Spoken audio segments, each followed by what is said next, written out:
their own security force, and their own autonomous region and government.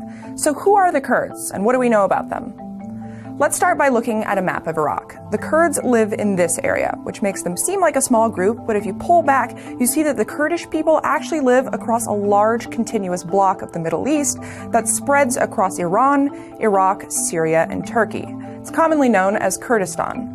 There are anywhere from 15 to 20 million Kurds living in this area with their own language and culture, and about 4 million of those are living in Iraq. Kurds by religion are Sunni Muslims, but they existed prior to Islam and they were resistant to the Arab military expansion that took place in the 6th century.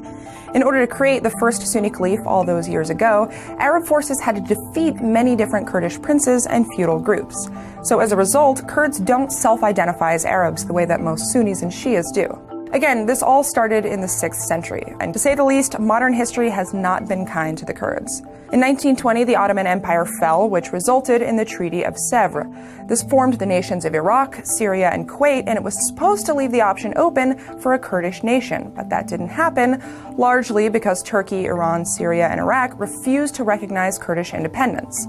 Ever since then, they've been a marginalized group stuck in those nations, and they've faced a lot of persecution and oppression.